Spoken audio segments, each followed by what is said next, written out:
I am extremely happy that the Telangana Pradesh Congress Committee is holding year-long birth centenary celebrations of a great son of the soil, our former Prime Minister, late Shri P.V. Narasimha.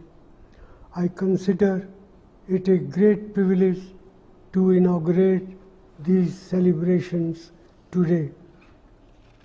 I am particularly happy that this program has been organized on a day on which I had the privilege as the Finance Minister of India for presenting the first budget of Shri P.V. Narasimha's government in 1991.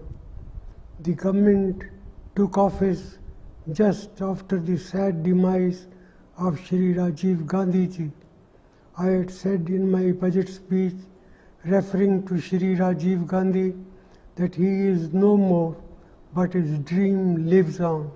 His dream of ushering India into the 21st century. His dream of a strong, united, technologically sophisticated, but humane India. I had dedicated that budget to his inspiring memory. It was a budget that changed India in many ways. It ushered in economic reforms and liberalization. It was a hard choice and a bold decision, and it was possible because Prime Minister Narasimha gave me the freedom to roll out things after he fully understood what was ailing India's economy at that time. On this day, while inaugurating his birth centenary celebrations, I pay my humble respects to the man who had the vision and the courage to push these reforms. Like Rajiv ji, Narasimha ji too had great concern for the poor of the country and had told the then Managing Director of IMF, Mr. Michael Kondesu, that reforms in India would have to be mindful of Indian concerns. Economic reforms were preceded by a push in that direction when Shri Rajiv Gandhi was the Prime Minister. Before that, Srimati Indira Gandhi herself was able to grasp the importance of reorienting our economic policy. But real tough decisions had to be urgently taken in 1991 as we were faced with a foreign exchange crisis, with foreign exchange reserves down to about 2 weeks imports, bringing the nation to the edge of a precipice. But then, politically, it was a big question if one could take hard decisions to meet the challenging situation. It was a precariously placed minority government which was dependent on outside support for stability. Yet Narasimha was able to carry everyone along, convincing them with his convictions. Enjoying his confidence, I went about my job to carry forward his vision. Victor Hugo had once said that no power on earth can stop an idea whose time has come. I suggested in my budget that India's emergence as major economic power was one such idea. There was an arduous journey ahead, but it was time to let the whole world know loud and clear that India was now wide awake. The rest is history. Looking back, Narasimha can truly be called the father of economic reforms in India.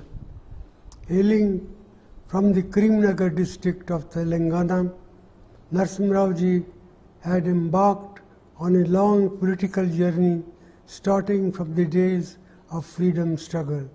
He was first elected as an MLA in 1957, was a minister in 1962, and the chief minister of the combined state of Andhra Pradesh between 1973.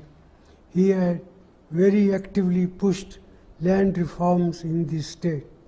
Thereafter, he was a union cabinet minister holding several important portfolios.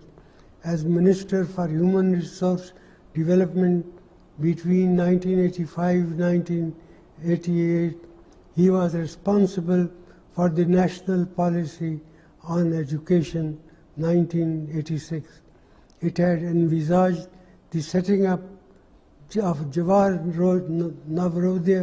Navodaya schools in the country to bring out the best of our rural youth. Economic reforms and liberalization were indeed his biggest contribution, but his contribution to the country in several different fields cannot be underestimated. On the foreign affairs front, he made efforts to improve our relationship with our neighbors, including China. India signed the South Asian Preferential Trade Agreement along with the SAARC countries.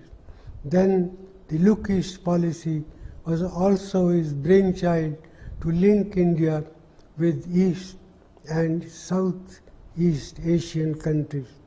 It was also under his leadership that the Indian space program got an impetus with the successful testing of the augmented satellite launch vehicle and the polar satellite launch vehicle.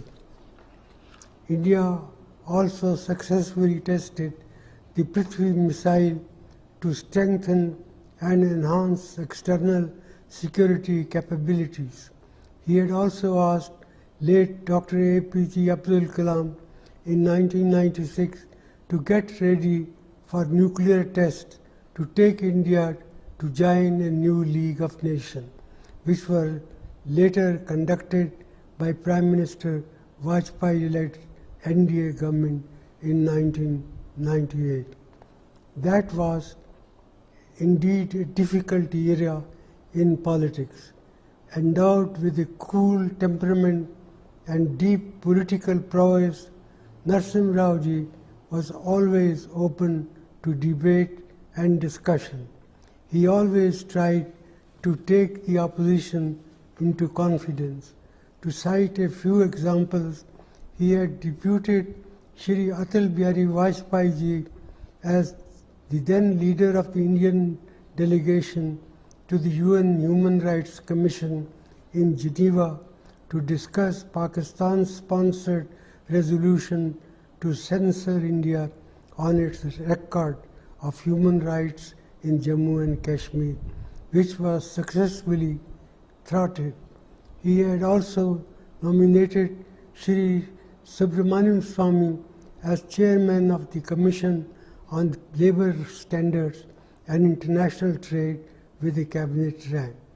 Narasimha Rao ji left behind an unmatched legacy of being a linguist, well versed in several Indian and foreign languages, and was indeed a great scholar. He was one of the first converts to new technologically oriented program by not only becoming adept with using a computer, but also because became proficient with programming techniques. This was possible because he was always willing to learn new things. In conclusion, I once again pay my tribute to the memories of a great leader, a great son of our country, our former Prime Minister, Shri Narasimha Rao ji, who was a friend, philosopher, and guide to me in many ways. Jai Hind.